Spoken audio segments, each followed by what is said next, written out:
Bismillahirrahmanirrahim. Dengan nama Allah yang Maha Pengasih, Maha Penyayang. Tabbat yada Abi Lahab wa tabb. Binasalah kedua tangan Abu Lahab, dan benar-benar binasa dia. Ma aghna anhu maluhu wa ma kasab. Tidaklah berguna baginya hartanya dan apa yang dia usahakan. Sayasla naran dhata lahab. Kelak dia akan masuk ke dalam api yang bergejolak, neraka. Wa imra'atuhu hammalatal hatab. Dan begitu pula istrinya, pembawa kayu bakar, penyebar fitnah. Fi jidha hablum min masad. Di lehernya ada tali dari sabut yang dipintal. Kisah ini terdapat dalam Al-Quran, Surat Al-Lahab ayat 1 hingga 5. Abu Lahab adalah satu-satunya paman Nabi Muhammad SAW dari pihak ayahnya yang paling menentang dakwah beliau. Abu Lahab adalah julukan yang melekat pada Abdul Uzza, nama sebenarnya.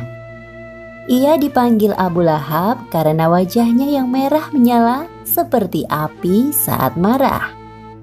Sedangkan istrinya bernama Ummu Jamil. Sepasang suami istri itu hidup serba berkecukupan dengan harta benda yang mereka usahakan. Pada tanggal 22 April 571 Masehi di Mekah, lahirlah bayi laki-laki tampan yang disambut gembira oleh semua keluarga Abdul Muthalib, termasuk pamannya, Abu Lahab. Baginya, kehadiran Muhammad kecil seperti penghibur atas kepergian saudaranya, Abdullah, yang pergi begitu cepat. Tahun demi tahun berlalu, Muhammad kecil tumbuh menjadi dewasa sampai pada usia 40 tahun. Beliau diangkat menjadi Rasul.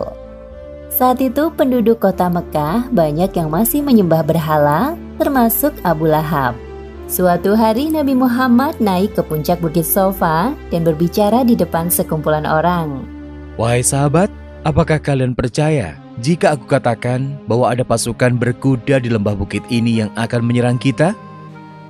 Ya, kami percaya padamu, wahai Muhammad.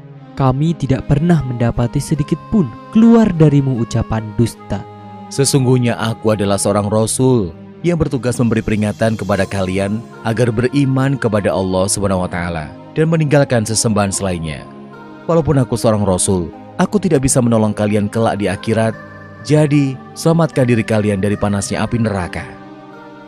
Berita tentang kenabian Muhammad SAW sampai ke telinga Abu Lahab. Hal ini membuat Abu Lahab yang tadinya menyayangi keponakannya berubah menjadi kebencian. Cuma untuk ini kau mengumpulkan kami, wahai Muhammad? Sungguh perkataanmu tidak bisa dipercaya. Celakalah kau untuk selama-lamanya. Abu Lahab pergi dengan wajah marah. Dan pada saat itu, turunlah ayat pertama surat Al-Lahab. Binasalah kedua tangan Abu Lahab, dan benar-benar binasa dia. Wahai suamiku, aku kesal sekali dengan keponakanmu satu itu. Siapa yang kau maksud? Muhammad, siapa lagi? Kenapa wahai istriku? Apa yang dikatakan? Dia menghina kita dengan kalimat bualan dari Tuhannya. Begini katanya, binasalah kedua tangan Abu Lahab, dan benar-benar binasa dia.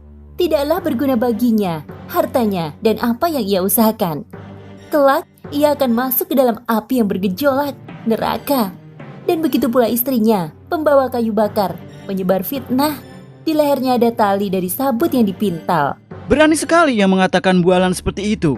Keduanya tidak menyadari bahwa kalimat yang diucapkan istri Abu Lahab adalah bunyi dari surat Al-Lahab ayat 1 hingga 5 yang diturunkan oleh Allah Subhanahu wa Ta'ala sebagai peringatan kepadanya. Ummu Jamil pergi menuju ke Masjidil Haram, berharap menemui Muhammad.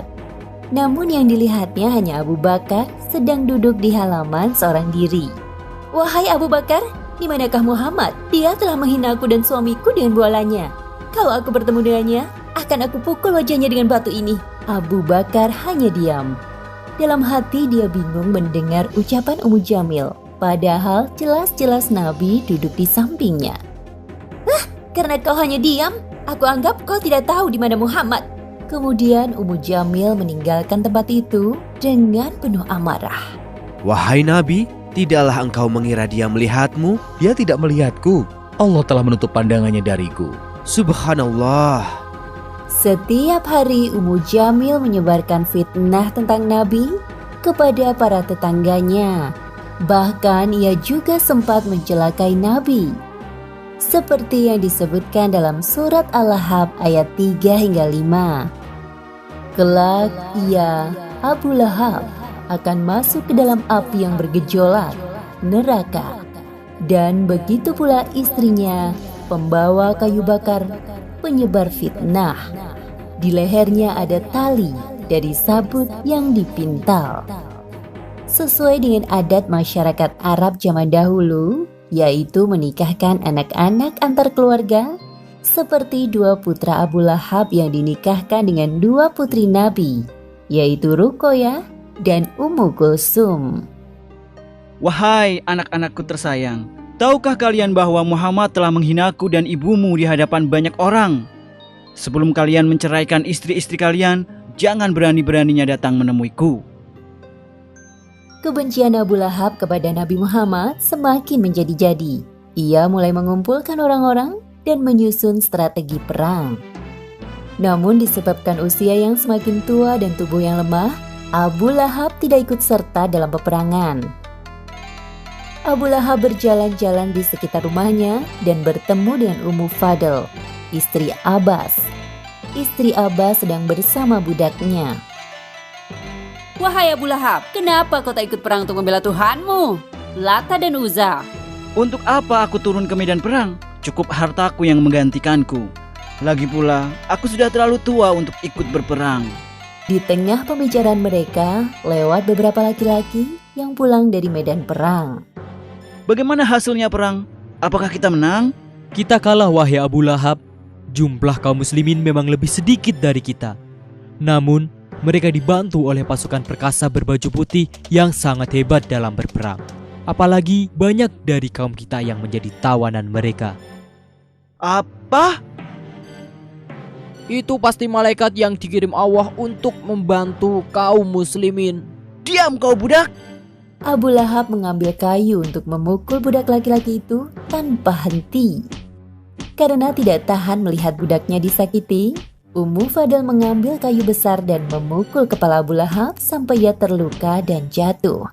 Abu Lahab kembali ke rumahnya dengan kepala terluka. Luka di kepalanya melebar ke seluruh tubuh, berbau busuk dan menular. Harta benda yang dimilikinya habis untuk mengobati penyakitnya. Seperti firman Allah dalam surat Al-Lahab ayat 2 yang berbunyi, "Tidaklah berguna baginya hartanya dan apa yang ia usahakan." 2 hari setelah perang Badar, Abu Lahab meninggal dengan mengenaskan. Tubuhnya membusuk dan berwarna hitam. Tidak ada seorang pun yang berani mendekat untuk memandikan jenazahnya, termasuk anak-anaknya, karena takut akan tertular. Akhirnya anak-anaknya melempari jenazah Abu Lahab dengan batu dari kejauhan sampai tertutup seluruh isi rumah. Demikianlah akhir kisah Abu Lahab yang enggan beriman sampai akhir kematiannya.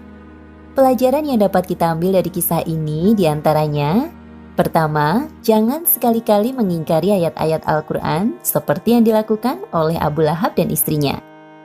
Kedua, jangan membanggakan harta benda yang kita miliki, karena semua itu tidak bisa melindungi dari azab Allah. Ketiga, ada balasan untuk setiap perbuatan yang kita lakukan di dunia tanpa memandang hubungan kekeluargaan. Seperti Abu Lahab yang merupakan paman Nabi Shallallahu Alaihi Wasallam, saat mengingkari perintah Allah, tetap masuk ke dalam neraka. Wallahu a'lam bishawab.